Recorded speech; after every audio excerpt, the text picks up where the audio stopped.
नमस्कार। आज के वीडियो में हम भारतीय संस्कृति की प्रमुख विशेषताओं के ऊपर है वो चर्चा करेंगे। देखिए, जब हम भारत तथा विश्व की जो अन्य प्राचीन संस्कृतियां हैं उन संस्कृतियों का गहन अध्ययन करने के पश्चात जब विश्लेषण करते हैं तो हम पाते हैं कि विश्व की अगर कोई संस्कृति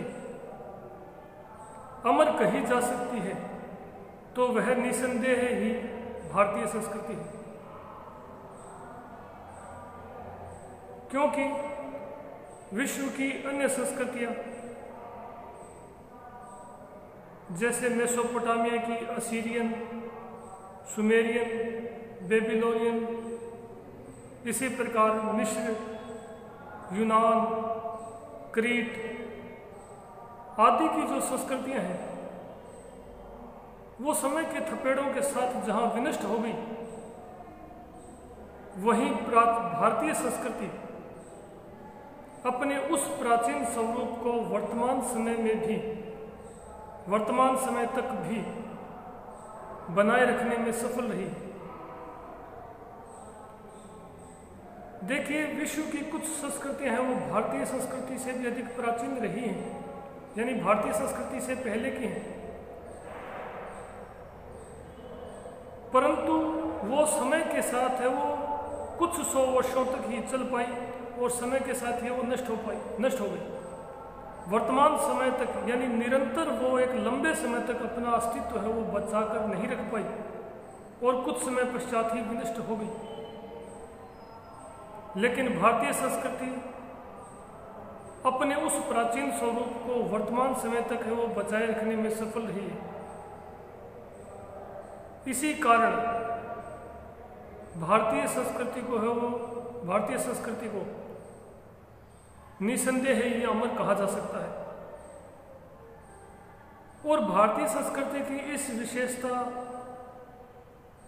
को भारत के एक सुप्रसिद्ध कवि इकबाल ने अपने गीत सारे जहां से अच्छा हिंदोस्तां हमारा में भी स्पष्ट रूप से परिलक्षित करने का प्रयास किया। इस गीत में कवि इकबाल ने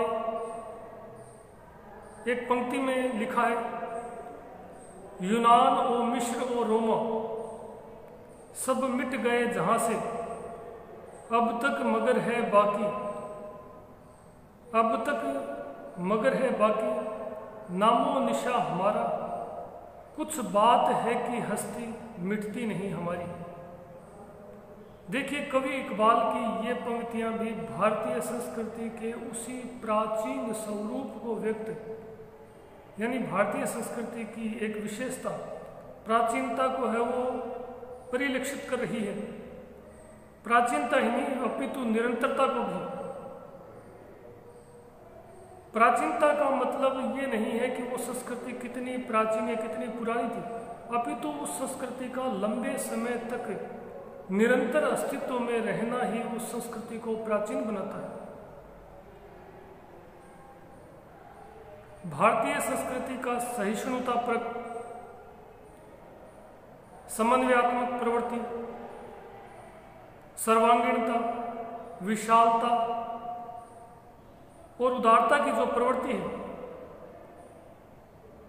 वो विश्व को है वो एक अमूल्य देन मानी जा सकती है।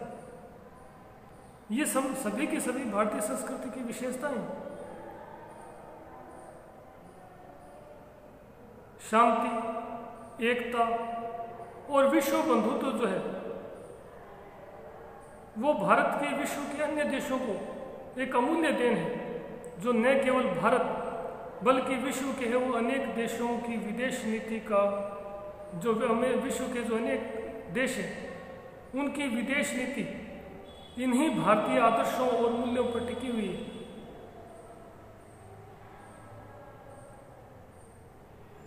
देखिए, किसी भी देश या ऐसा कह सकते हैं कि समाज की जो संस्कृति होती है वो उस देश या समाज का आईना होती है। उस देश की संस्कृति जो है वो उस देश के रीति रिवाज, परंपराओं, धर्म, दर्शन, साहित्य आदि के रूप में झलकती है। या दूसरे शब्दों में कहें तो किसी भी देश या समाज की जो संस्कृति है वो उस देश या समाज का आईना होती है, जो उस देश के धर्म, दर्शन, साहित्य, कला, संगीत, रीति रिवाज, परंपराओं के रूप में अभिव्यक्त होती है। और ये सब उस देश या समाज की संस्कृति की विशेषताएं भी कहलाती है। भारतीय संस्कृति भी अपने आप में कुछ विशिष्टताएं रखती है और इन विशिष्टताओं में जो पहली विशिष्टता हम ले सकते हैं या जो भारतीय संस्कृति की जो पहली विशेषता ले सकते हैं वो है प्राचीनता। जो मैंने अभी तक पीछे बताया उससे भी ये प्राचीनता वाला शब्द जो है आपने पकड़ा होगा कि भारत की जो भारतीय संस्कृति है। देखिए पहला बिंदु, जब हम भारतीय संस्कृति की विशेषताएं प्रश्न सॉल्व कर रहे होंगे तब उसमें हमारी जो पहली विशेषता होगी वो यही प्राचीनता होगी। नंबर 1 बिंदु है वो प्राचीनता होगी। तो प्राचीनता क्या है जो है वो भारतीय संस्कृति की पहली विशेषता है। और भारतीय संस्कृति जो है उसकी गणना है वो विश्व की प्राचीनतम संस्कृतियों में की जाती है। और ये हम पहले भी पढ़ चुके हैं कि जहाँ विश्व की अनेक संस्कृतियाँ भारतीय संस्कृति से भी प्राचीन थी, किंतु वो कुछ वर्षों के पश्चात ही पूर्णतः विनष्ट हो गई और वर्तमान समय तक अपने अस्तित्व को बचा पाने में असफल रही। लेकिन भारतीय संस्कृति प्रारंभ में जिस स्वरूप में विद्यमान थी आज भी उसी स्वरूप में विद्यमान है। इसी कारण भारतीय संस्कृति को सनातन संस्कृति यानी कि अनादि अनंत काल से चली आ रही कहा गया है। कहने का तात्पर्य यह है कि प्राचीनता के साथ साथ अगर उस संस्कृति में निरंतरता हो तभी वह संस्कृति प्राचीन कहलाती है। रोमन संस्कृति या कह सकते हैं कि सुमेरियाई संस्कृति भारतीय संस्कृति से बेशक, या मिस्र की संस्कृति भारतीय संस्कृति से पहले ही विद्यमान रही थी, परंतु वो नष्ट भी भारतीय संस्कृति से काफ़ी पहले ही हो गई। जबकि भारतीय संस्कृति वर्तमान समय तक अपने अस्तित्व में को बचाए रखने में सफल रही। जब हम भारतीय इतिहास पर नजर डालते तो हम देखते हैं कि भारत में जो विकसित सभ्यता और संस्कृति का इतिहास है वो सिंधु घाटी सभ्यता से ज्ञात होता है। और सिंधु घाटी और सभ्यता में जो भारतीय संस्कृति विद्यमान थी वो वैदिक काल तक आते आते पूर्ण रूप से विकसित हो चुकी थी, जिसकी जानकारी हमें वेदों से मिलती है। और गुप्त काल तक आते आते भारतीय संस्कृति है वो अपने चरम शिखर पर थी। यही कारण है कि गुप्त काल को भारतीय संस्कृति का स्वर्ण काल कहा जाता है। यद्यपि गुप्त काल के बाद मध्य काल तक भारतीय संस्कृति को अपने अस्तित्व को बचाने के लिए संघर्ष करना पड़ा, परंतु भारतीय संस्कृति की यहाँ एक दूसरी विशेषता और दृष्टिगोचर है, ग्रहणशीलता, समन्वयशीलता। और इन्हीं दो विशेषताओं के कारण भारतीय संस्कृति अपने प्राचीन स्वरूप को निरंतर बनाए रखने में सफल रही। मध्य काल में उसे एक प्रकार से अन्य संस्कृतियों से संघर्ष करना पड़ा, परंतु भारतीय संस्कृति ने अपने समन्वयात्मक दृष्टिकोण, ये भी एक उसकी विशेषता है, समन्वयात्मक दृष्टिकोण के कारण अन्य संस्कृतियों के साथ समन्वय स्थापित किया और भक्ति आंदोलन के द्वारा भारतीय संस्कृति पुनः जागृत हुई। और इस प्रकार वर्तमान समय तक अन्य संस्कृतियों के साथ समन्वयात्मक दृष्टिकोण स्थापित करते हुए वर्तमान समय तक अपना अस्तित्व बनाए रखने में सफल है। यही कारण है कि हम भारतीय संस्कृति को सनातन यानी अनादि और अनंत काल से चली आ रही कह सकते हैं, क्योंकि आज भी हमारे जीवन के जो आदर्श और मूल्य हैं वही हैं जो वैदिक काल में हुआ करते थे। आप देख लीजिए, वैदिक धर्म, वैदिक समाज, वैदिक जो संस्कृति थी वो कि वो वर्तमान में भी विद्यमान है। उस समय भी यज्ञ परंपराएं थी, आज भी यज्ञ परंपराएं। उस समय भी हम जानवरों की पूजा करते थे, पशुओं की पूजा करते थे, आज भी करते हैं। उस समय भी हम वृक्षों की उपासना करते थे, आज भी करते हैं। उस समय जो अंधविश्वासी परंपराएं प्रचलित थी वो आज भी प्रचलित है। उस समय भी हम नारी को देवी के रूप में पूजते थे, आज भी हम नारी को शाक्ति या शक्ति संप्रदाय के रूप में पूजते हैं। तो हमारे जीवन के जो आदर्श और मूल्य हैं वही हैं आज भी जो वैदिक काल में थे। और इसी विशेषता के कारण भारतीय संस्कृति को प्राचीन संस्कृति है वो कहा जा सकता है, या भारतीय संस्कृति को एक अमर संस्कृति कहा जा सकता है। भारतीय संस्कृति की जो दूसरी विशेषता है, देखिए हर बिंदु अगले बिंदु से जुड़ा हुआ है। मैंने बताया था कि प्राचीनता के लिए जो आवश्यक तत्व है वो है निरंतरता। प्राचीन कब होगी? जब वो संस्कृति निरंतर रूप से अपने अस्तित्व को बनाए रखने में सफल रही। तो हमारी जो भारतीय संस्कृति की अगली विशेषता है वो यही आ जाएगी, निरंतरता। यानी भारतीय संस्कृति जब हम सिंधु घाटी सभ्यता से देखते हैं तब से लेकर और वर्तमान समय तक निरंतर अपने स्वरूप को बनाए रखने में सफल रही है। कहीं पर भी भारतीय संस्कृति के वे आदर्श और मूल्य परिवर्तित नहीं हुए, चाहे सिंधु घाटी सभ्यता और संस्कृति हो, चाहे उसके बाद वैदिक संस्कृति आई हो। प्रथम शताब्दी ईस्वी कुषाण काल, जब कुषाण, इंडो ग्रीक, अन्य जातियों का है वो भारतीय संस्कृतियों के साथ समन्वय स्थापित हुआ। उसके बाद गुप्त काल, पूर्व मध्यकाल तक भारतीय संस्कृति को अनेक अन्य संस्कृतियों के साथ संघर्ष करना पड़ा, परंतु भारतीय संस्कृति अपने समन्वयात्मक दृष्टिकोण के कारण, ग्रहणशीलता के कारण अपने उस प्राचीन अस्तित्व या स्वरूप को बनाए रखने में सफल रही, जो भारतीय संस्कृति की एक प्रमुख विशेषता है। यानी भारतीय संस्कृति की हम दो विशेषताओं के ऊपर चर्चा कर चुके हैं। पहला है प्राचीनता, दूसरा है निरंतरता। तीसरी, देखिए मैंने अभी जो बताया था कि हर विशेषता एक अगली विशेषता को प्रकट करती है। तो भारतीय संस्कृति, हम अभी जो बिंदु पर चर्चा कर रहे थे वो था निरंतरता। इस निरंतरता के पीछे क्या कारण था? भारतीय संस्कृति की एक और विशेषता ग्रहणशीलता। भारतीय संस्कृति निरंतर अपने अस्तित्व को बचाए रखने में किस प्रकार सफल रही, उसका कारण क्या था? उसका कारण था भारतीय संस्कृति की एक और विशेषता ग्रहणशीलता। हम प्रारंभ से ही पढ़ते हैं कि मौर्य साम्राज्य के पतन के बाद भारत पर विदेशी जो संस्कृतियां थी उनके आक्रमण प्रारंभ हो गए और मध्य काल तक है वो निरंतर, आधुनिक काल तक कह सकते हैं, आधुनिक काल तक है वो निरंतर अन्य संस्कृतियों के है वो लगातार आक्रमण, शक, कुषाण, हुण,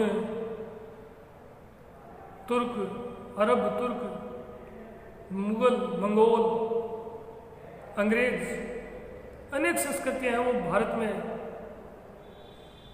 और भारतीय संस्कृति की एक अन्य इन संस्कृतियों के साथ भारतीय संस्कृति ने जो अपनी एक और विशेषता के कारण जो समन्वय स्थापित किया वो था ग्रहणशीलता। यानी भारतीय संस्कृति ने इन सभी जो विदेशी संस्कृतियां थी उन संस्कृतियों को ग्रहण कर आत्मसात कर लिया और समय के साथ वो संस्कृतियां जो बाहर से भारत में आई थी वो भारतीय संस्कृति द्वारा डिसॉल्व कर ली गई, यानी आत्मसात कर ली गई। और आज कहीं पर भी भारतीय संस्कृति में उन संस्कृतियों का अस्तित्व दिखाई नहीं देता। क्या आज कहीं शक, कुषाण, हुण, मुगल या पश्चिमी अंग्रेजी जो संस्कृति आई थी क्या उस संस्कृति का कहीं अस्तित्व दिखाई देता है? नहीं। क्योंकि भारतीय संस्कृति की इसी ग्रहणशीलता की जो विशेषता थी, उसी ग्रहणशीलता की विशेषता के कारण इन संस्कृतियों को भारतीय संस्कृति द्वारा आत्मसात कर लिया गया। अभी हम बिंदु पढ़ रहे हैं ग्रहणशीलता, यानी ग्रहण कर उसको आत्मसात कर लेना अपने। तो भारतीय संस्कृति की जो अगली विशेषता है वो है आत्मसातीकरण। पहली विशेषता प्राचीनता, दूसरी निरंतरता, तीसरी ग्रहणशीलता, चौथी है आत्मसातीकरण या समन्वयशीलता। ये सभी जो विशेषताएं आपस में एक प्रकार से जुड़ी हुई हैं। भारतीय संस्कृति द्वारा भारत में आने वाली विभिन्न विदेशी संस्कृतियों को ग्रहण किया गया। उनके साथ भारतीय संस्कृति ने संघर्ष की नीति नहीं अपनाई, क्योंकि जो संघर्षशील संस्कृतियां थी वो अपने संघर्षशील स्वरूप के कारण ही, क्योंकि वो उनकी विशेषता थी, शीघ्र ही अपना स्वरूप खो बैठी और समय के साथ विनष्ट हो गई। परंतु विश्व की जितनी भी संस्कृतियां हैं, उन संस्कृतियों में इतनी अधिक विशिष्टताएं देखने को नहीं मिलती जितनी भारतीय संस्कृति में देखने को मिलती। और अपनी इन्हीं विशेषताओं के कारण भारतीय संस्कृति अपने उस अस्तित्व को बचाए रखने में सफल है। ये संस्कृतियां समय के साथ धीरे धीरे भारतीय संस्कृति द्वारा या भारतीय लोगों द्वारा ग्रहण कर ली गई, और धीरे धीरे ये संस्कृतियां समय के साथ साथ भारतीयों के साथ उनका आत्मसातीकरण होता है। और वर्तमान में एक प्रकार से धीरे धीरे समय के साथ साथ ये संस्कृतियां पूर्ण रूप से भारतीय संस्कृति में विलीन हो गई। यानी इन संस्कृति के लोगों ने धीरे धीरे समय के साथ भारतीय संस्कृति की विशेषताओं को एक प्रकार से आत्मसात करना शुरू कर दिया। उन्होंने यहीं के रीति रिवाज और परंपराओं को अपना लिया। यही कारण है कि वो संस्कृतियां आज हमें कहीं पर भी दिखाई नहीं देती। आज अगर हम विश्लेषण करें तो शक, कुषाण, मुरुंड, क्या कोई बता सकता है आज कि कौन शक है, कौन कुषाण है, कौन मुरुंड है, कौन हुण है? क्योंकि इन संस्कृतियों के लोग जो भारत में आए, धीरे धीरे उन्होंने भारतीय संस्कृति की जो विशेषताएं हैं, जो रीति रिवाज हैं भारतीय संस्कृति के, जो परंपराएं हैं, उनको अपना लिया। और आत्मसातीकरण की इसी प्रक्रिया के तहत वे भारतीय संस्कृति द्वारा स्वीकार कर लिए गए, और धीरे धीरे वे अपने मूल स्वरूप होकर भारतीय संस्कृति का ही एक अभिन्न अंग बन गए। तो आज के वीडियो में हमने भारतीय संस्कृति के जो 4 विशेषताएं हैं उनके ऊपर चर्चा की। पहला है प्राचीनता, दूसरा निरंतरता, तीसरा ग्रहणशीलता, चौथा समन्वयशीलता, जिसे हम आत्मसातीकरण भी कह सकते हैं। 5वीं विशेषता है भौतिकता के स्थान पर आध्यात्मिकता को महत्व, जिसके ऊपर हम नेक्स्ट वीडियो में चर्चा करेंगे। धन्यवाद।